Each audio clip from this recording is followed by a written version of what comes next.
What's up, everybody? It's Monday, March 23rd, and even though we're at home, it's Spirit Week at Belle Heath. That's right, this week, Belle Heath is having a Spirit Week at home. Here are the days right here. I'd love for you guys to participate. I'm participating today because today is Athletic Monday, and this is my Jameis Winston jersey. Now, there's a lot going on in the news, but if you're paying attention in the sports world, Jameis Winston, my favorite quarterback, is no longer the quarterback of the Tampa Bay Buccaneers. That's right. Tom Brady, the greatest of all time, has come to Tampa Bay. So this may be the last time I'm wearing my Jameis Winston jersey. I'm going to trade it out for a Tom Brady jersey. But anyways, let's move on. Tuesday is going to be, let's see, Time Travel Tuesday. We have Ohana Day, which I'll explain that later on Wednesday. We have Hero Thursday, and then we have House Color Day on Friday. Y'all know I'm going to be rocking my grit orange. Moving on to an important announcement about Seesaw. So some of you have already signed up. I have a Seesaw account now. And what I want everybody to do is if you get a chance, I want you to go join Mr. Wilder's Seesaw account. You'll see right here the class code is GZCP space ANGM. And Seesaw is going to be a chance for us to really share work and view our fellow students' work and give me an easy chance to comment and give you some feedback on some of the things that you're going to be doing from home. So I'd love for you to go sign up for that Seesaw account. Please do that. I think it'll be lots of fun. We already have several people in the class. Moving on to today's agenda, we got a lot going on today. All right, everybody, for today's agenda, we're going to start off, like always, with the warm-up question. Then we're going to review plot structure, those 5 parts of a story. And then we're actually going to take some time. We're going to read a short story together. And then I'm going to give you a chance to create some type of work where you show off your knowledge of plot structure. And again, for those of you that can download that Seesaw app, this will be a great opportunity for you to upload your work there. If not, I'll also put it in Google Classroom. You can share it there as well. So here's the warm-up. We're actually going to read a short little paragraph and make 2 inferences at the end. The first question I'm going to ask you is, why do Robert's eyes get red and itchy when he walks into Robert's house? And number 2, why does Robert want to call his mother? Now remember, inferences, you're not going to find the answer in there, but you will find clues to the answer. The author's not going to come out and answer those questions. So as we read, look for clues to those questions. Here we go. Ryan was looking forward to sleeping over at his friend Robert's house. Though they had been classmates for a while, the two had only recently become good friends. Ryan packed up his sleeping bag, a pillow, and a few of his favorite toys and games, and then his mom dropped him off at Robert's. Robert met Ryan on the porch, and the two did their secret handshake and started playing right away. First, they played pirates in Robert's tree fort. Next, they played ninjas in the driveway. Then it started getting dark, and they went inside of Robert's house. As soon as they walked in the house, Ryan's eyes started getting red and itchy. He saw a big orange cat sitting on the couch. Then he started sneezing uncontrollably. I'm sorry, Robert, it's been a lot of fun, but I have to call my mom. So number 1, why do Robert's eyes get red and itchy when he walks into Robert's house? And number 2, why does Robert want to call his mother? If you'll go ahead and pause the video, I'm in about 5 seconds, I'm going to reveal the answer, so I'd like you to pause it and go ahead and think about your answer. All right, now for the answer, let's look at these. Number 1, why do Robert's eyes get red and itchy when he walks into Robert's house? You bet you, he is allergic to cats. And we see a couple clues that are highlighted there in yellow. Number 1 is eyes start getting red and itchy. And so some of you have experience with allergies, made that connection. And then we also see the big orange cat sitting on the couch. That's another clue. And then the third and final clue is he started sneezing uncontrollably. And this only happened when he was around the cat. And then number 2, why does Robert want to call his mother? It's because he's going to have to go home. He's not going to be able to be in this house because he's allergic to cats. We kind of know that because he says, I'm sorry, Robert. It's been a lot of fun, but I have to call my mom.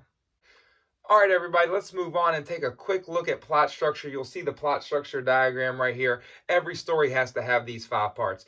If it doesn't have these 5 parts, honestly, it's not going to be a good story. So let's take a look. The first spot is the exposition. The exposition is where the author is going to tell us where and when the story takes place, and we're also going to meet a few of the main characters. Then we're going to have the rising action, and the rising action will last a good chunk of the story. The majority of the story will be rising action. That's where the author is going to gradually increase the conflict throughout the story.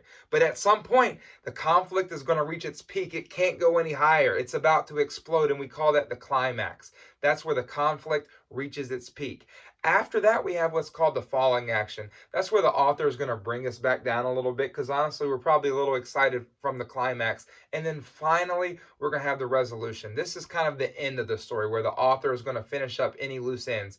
You don't want to have a story where at the end, everybody's still trying to figure out important things. You want to go ahead and wrap those up. And that's the resolution.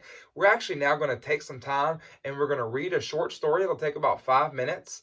And then we're going to talk about plot structure with this activity. So here's what we're going to do now. Let's practice. We're going to read and listen to this story. And then after that, I want you to create a plot diagram however you'd like. Here are a few options. You could make a plot diagram, just kind of the basic diagram. You could make a comic strip. You could take sticky notes and put things in the story on that plot diagram. You could do the same thing with index cards, and you guys are smart. You guys are creative at Bell Heath. We're innovators. I'm sure you can think of some other creative way that you can do it. And at the end, again, I hope you register for Seesaw. I'd love for you to share your work, maybe take a picture of it. Let's go ahead and read the story. So I'll try to post this story, The Stolen Kitten, to our website and to Google Classroom. But honestly, you can just follow along on the screen. Here we go. The Stolen Kitten. I found the kitten sitting on my front porch in the toy bin. He was black and white and crying like a human baby. Where did he come from? I noticed he had no collar. Who would be so irresponsible? I went outside and opened a can of tuna fish. After I placed the tuna in the doorway, the kitten hungrily lapped it up and then walked right inside the house. Hey, kitten, I didn't say you could come in, I yelled. The kitten seemed unconcerned with this information. He plopped down onto a bunch of pillows on the couch and began to groom his paws. My older brother Michael walked into the room, saw the kitten, and started laughing. What the heck? You brought home a cat? He asked. I didn't exactly bring him home, I explained. He just kind of walked in through the front door and made himself at home. Oh, Mom is going to be so angry, Michael said. You better call her. Okay, I said, I promise I'll call right now. At that moment, I had every intention of doing the right thing and calling my mother. What happened next was slightly different, though. I picked up the kitten and put him into a box. I gave him a blanket and a toy, and then I brought him to my bedroom and shut the door. Our family never owned pets, but I had always wanted one. I knew a little bit about taking care of them. I knew he wasn't a newborn kitten because he was big and fluffy and his eyes were open. Newborn kittens are not supposed to be separated from their moms.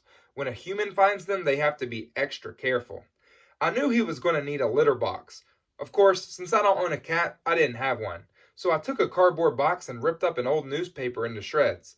I learned this trick from an internet video. Immediately, the kitten jumped into the box to do his business. I knew this meant he was already litter box trained. I really should call my mom about this, I thought, as the kitten meowed and jumped up onto my lap. Well, he sure did seem to like me. Maybe I didn't have to give him back after all. If someone can't take care of their kitten, they deserve to lose him, I thought. The kitten kept meowing quite a lot. It wouldn't stop, and then it started trying to bite my hand. Hey, kitten, I'm not food, I said. Meow, yelled the kitten, trying to bite my finger. I knew I had to go to the store and get some cat food. I opened my piggy bank to see what was inside. $5.98. Well, that would certainly be enough to buy a can of cat food. You stay put, kitten, I told him. I'm going to get you food. I bet his last owners never gave him food. They probably didn't love him at all. I made sure he had plenty of water and shut the bedroom door. I put on my coat and grabbed my keys. I headed out to Whisker's Organic Pet Supply up the street from my house in Astoria, Queens. On my way out the door, I spotted a sign on the telephone pole. Lost kitten. Black and white, very friendly. If you find him, please call us. We are worried sick. I thought. Well, if you were so worried about your kitten, maybe you should have taken better care of him. I laughed to myself and headed into the pet store. People are so irresponsible. It's a good thing I found that kitten and took him in. Now I'm buying him food. Thank goodness he found me. When I walked into the pet store, I could barely get through the door. The place was packed. A group of kids were hanging up flyers about this same cat. In the back of the store, I saw a little boy in a wheelchair. He was about 5 years old and he was crying. "I can't believe I lost my kitten," he said to his parents. "I couldn't get to the open door in time." I looked at the flyers on the wall. It was definitely the cat I had back at home, sitting in my bedroom behind a closed door. Then the truth of the situation hit me. I had stolen a little boy's cat. In my mind, I had made up a whole story about the people who lost the kitten and how they deserved to lose him. Now I realized there was a lot I didn't understand. I tried to justify why I should keep the kitten by convincing myself the owners deserved to lose him. Now I saw that it was all a big mistake. I approached the little boy in the wheelchair. He blew his nose and looked up at me. "I have your kitten," I told him. "I'm sorry. I just found him and fed him. He's at my house." The little boy began to cry with laughter. He stretched his arms out and gave me a great big hug. "Thank you so much. I was just about to put a new flea collar on him when he ran out the door. I couldn't chase him because of my legs." "I'll be right back," I told him. I ran home to get the kitten and reunite owner and pet. A situation isn't always as simple as it seems on the outside. I thought for sure the kitten's owners deserved to lose him, but I didn't have all the information. In the end, I was the one who didn't deserve to keep the kitten. All right, everybody, so what I want you to do now that we've read the story is I want you to make a plot diagram. Now, like I said before, you can do it in many different ways. You can just make the simple plot diagram if you'd like to, but if there's a more creative way, go for it. I'd love to see a few comic strips, maybe a few illustrations. And then, again, if you get a chance, upload it to Seesaw. I'd love to see that and share it with your classmates. That's all I have for today. Again, I miss you guys. I hope you're doing well. If you need anything, let me know. And I'll see you tomorrow.